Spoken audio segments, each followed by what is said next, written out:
मध्य प्रदेश के सीहोर में एक गांव ऐसा है जहां आज तक आंगनवाड़ी केंद्र ही नहीं बना। 3 साल पहले सरकार ने भवन के लिए राशि जारी की, लेकिन सरपंच सचिव ने राशि को हड़प लिया। बिल्डिंग आधी अधूरी बन के खड़ी है और बच्चे इंतजार कर रहे हैं अपनी आंगनवाड़ी का। देखिए ये खास रिपोर्ट।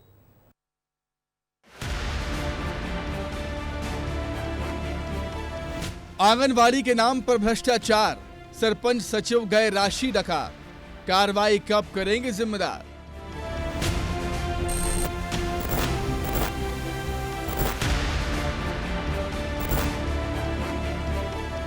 ये आधा अधूरा भवन बता रहा है कि सीहोर की इटावा खुर्द पंचायत में जमकर भ्रष्टाचार हुआ है। भ्रष्टाचार भी नौनिहालों के भविष्य के साथ हुआ है। डुंगला पानी में यह अधूरी इमारत आंगनवाड़ी केंद्र की है।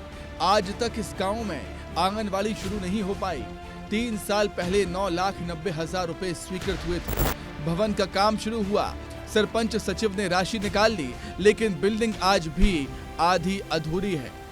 काम के नाम पर सिर्फ दीवारें हैं, ना छत है, ना ही दरवाजे। निर्माण इतना घटिया हुआ कि हाथ से सीमेंट रेत निकल जाती है। इमारत अब खंडर होती जा रही है, दरवाजे खिड़कियां टूटने लगे हैं। आपके और हमारे टैक्स के पैसे को जिम्मेदार आला अधिकारी किस तरह से मुकाम लगा रहे हैं, इस बात का उदाहरण आप इस बात से समझ सकते हैं। यहाँ भवन जो आप देख रहे हैं, यहाँ आंगनवाड़ी का भवन है, जो कि पिछले कई सालों से इसी अवस्था में पड़ा हुआ है और इसके पैसे निकाले जा चुके हैं। मैं इस समय मौजूद हूँ भेरुंदा जनपद के अंतर्गत आने वाली ग्राम पंचायत इटावा खुर्द का यह डोंगला पानी का गांव है और आपको जानकर हैरानी होगी कि इस गांव में आजादी के बाद से अभी तक आंगनबाड़ी ही नहीं है।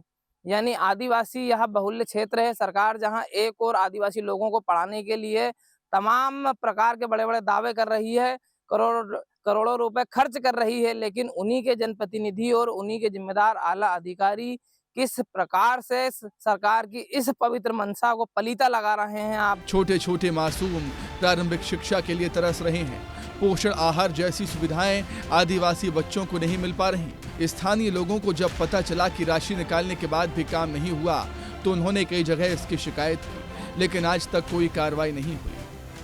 ये आपके गांव में अभी तक कोई आंगनवाड़ी नहीं? कोई आंगनवाड़ी नहीं साहब। ये भी बनी थी, बाकी इसका भी 1-2 साल से ऐसा ही पड़ा है। मतलब ना तो तरई हुई सही साइड उसकी, और ना कोई काम हुआ। वैसे टूट रहा है, जाली टूट गई है और कोई काम ही नहीं है। 2 साल होगा उसका। मैं ये बोलना चाहता हूँ 2024 से जो आंगनवाड़ी में जो काम आया है, उसमें से राशि 4.5 लाख रुपए निकाल चुके हैं। उसमें बाउंड्री वाल भी था, वो भी नहीं बनाया गया। उसके बाद ये 2 साल से आंगनवाड़ी जैसे रखी है वैसे रखी गई। इसमें सरपंच सचिव द्वारा निकाले गए पैसे के उपयोग में नहीं लेते हुए जनपद पंचायत से लेकर मुख्यमंत्री कार्यालय तक शिकायत हो चुकी है। जांच टीम ने भी भ्रष्टाचार पाया है, लेकिन कार्रवाई के नाम पर अभी तक कुछ नहीं हुआ। पंचायत के संबंध में जो है सीओ जनपद से हम इसकी रिपोर्ट बनाएंगे। अगर कोई दोषी है तो निश्चित रूप से। डुंगला पानी ये वो गांव है जहां आदिवासी बच्चे आंगनवाड़ी जैसी मूलभूत सुविधाओं का इंतजार कर रहे हैं। सरकार ने लाखों की राशि दी ताकि बच्चों में बेहतर भविष्य की नींव डाली जा सके, लेकिन पंचायत ने बीच में ही राशि की बंदरबाट कर बच्चों से उनका हक छीन लिया। सरकार की मंशा पर पानी फेर दिया और सिस्टम चुपचाप ये सब कुछ देख रहा है। ये देखना होगा कि क्या विस्तार न्यूज की यह ग्राउंड खबर के बाद डोंगला पानी के ग्रामीणों को आंगनवाड़ी जैसी महत्वपूर्ण और मूलभूत सुविधा उपलब्ध हो पाती है नहीं। कैमरामैन संतोष वर्मा के साथ अक्षय शर्मा, विस्तार न्यूज सीहोर।